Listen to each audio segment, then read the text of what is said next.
A lot of those cases where something from the past isn't let go, if it was a tremendous betrayal in somebody's eyes, you know, I've heard people say, you should be begging for my forgiveness.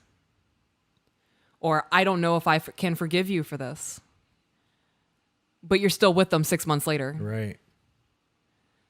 If you really feel like you can't forgive somebody for what they've done and it's been 6 months, you need to let that person go, because at that point you're just putting them in a cycle of, okay, she's kind of getting past it. I hope everything's all right. We've moved to, okay, she's accepted it. We're moving past it. I've changed my behavior, down to, I got triggered today.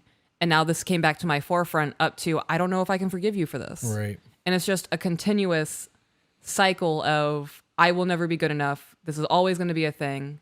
This will be my next 10 years. Yeah. Yeah. When you decide to forgive somebody, you have to let it go. Mm-hmm.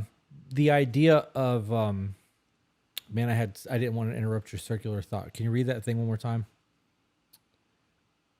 I didn't read anything. I just... Didn't say what you said before you go into the circle thing. You ought to be begging for my forgiveness. It was that. I could not imagine being in a conflict with somebody that I love or that I have been in love with that has hurt me, and me to tell them, you should be begging me for forgiveness. That is such a, like, I'm on my high horse, can do no wrong. Right. You fucked up. You owe me, bow down peasant.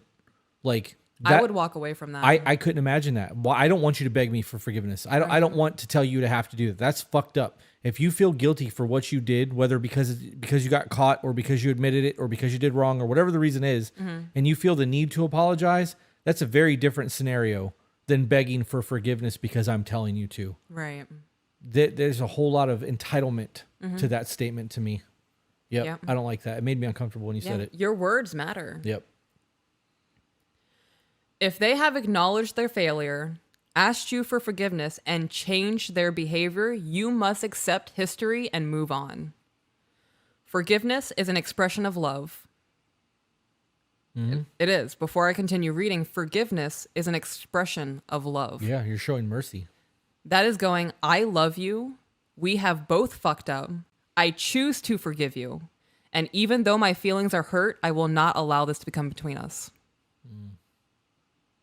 I will not allow it. It's a choice. Because it's a choice. Damn. You need to process that for a second. I'm processing it. Yeah. I'm good. You can keep going. It's just a lot because I will not allow it. Mm-hmm. There's a power in your words. You speak things into existence. You do. This hurts. It sucks. But I love you, and I'm not going to allow this to destroy us. That goes, because you're making a decision at that point. You are speaking that into existence. We are going to be okay. It's going to suck, and we got to process this shit. But I'm not going to allow this to destroy us. That goes back to the tongue has the power of life and death. Yeah. God spoke it, and then it was. We're made in His image, so we speak things into existence. I believe that shit. I'm feeling really cocky about my notes right now, guys. Like, you said all of that. Yeah. I will not allow this. You are speaking that into existence. Yeah, that's big. The tongue has the power of life and death. I don't know if I can forgive you for this. I will not allow this to divide us. Yeah. Yep. It really comes down to what you want and overlooking your hurt, which is hard. Mm-hmm.